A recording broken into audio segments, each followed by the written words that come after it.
हज यात्रेला जाणाऱ्या यात्रेकरूंना राज्य शासनाच्या आरोग्य विभागामार्फत छत्रपती प्रमिलाराजे जिल्हा सरकारी रुग्णालय तसंच हज फाउंडेशन आणि लिमराज चॅरिटेबल ट्रस्ट यांच्या संयुक्त विद्यमानं मुस्लिम बोर्डिंग इथं उष्णता प्रतिबंधक लसीकरण आणि हज यात्रेकरूंसाठी प्रशिक्षण शिबिराचं आयोजन करण्यात आलं होतं। महाराष्ट्र राज्य हज कमिटीचे मुख्य कार्यकारी अधिकारी इम्तियाज काझी आज कोल्हापूर दौऱ्यावर आले होते।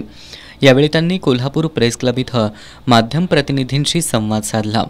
यावेळी बोलताना इम्तियाज काझी यांनी यावर्षीच्या हज यात्रेसाठी राज्यभरातून सुमारे 27,492 जणांनी ऑनलाईन अर्ज केल्याचं सांगितलं। यातील 20,600 नागरिकांची निवड झाली असून यात कोल्हापुरातील 319 जणांचा समावेश असल्याचं त्यांनी सांगितलं। इतर राज्यांच्या तुलनेत महाराष्ट्रातून हज यात्रेसाठी जाण्यासाठी 3,21,000चा खर्च येत असल्याचं त्यांनी सांगितलं। महाराष्ट्रातून मुंबई विमानतळावरून हज यात्रेला जाण्यासाठी विमान सुविधा उपलब्ध आहे। कोल्हापूर जिल्ह्यातील हज यात्रेकरू 2 ते 6 जून या कालावधीत हज यात्रेसाठी जातील अशी माहिती काझी यांनी दिली।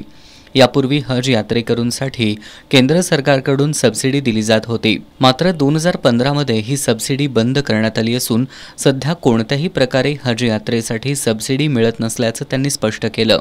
याशिवाय यावर्षी प्रथमच केंद्र सरकारकडून सुविधा हे नवीन विशेष ॲप तयार करण्यात आले।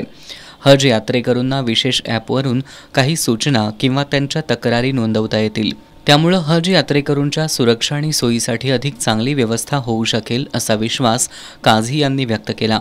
यावेळी लिमराज चॅरिटेबल ट्रस्टचे इक्बाल देसाई, जुबेर अहमद, समीर मुजावर आदी उपस्थित होते।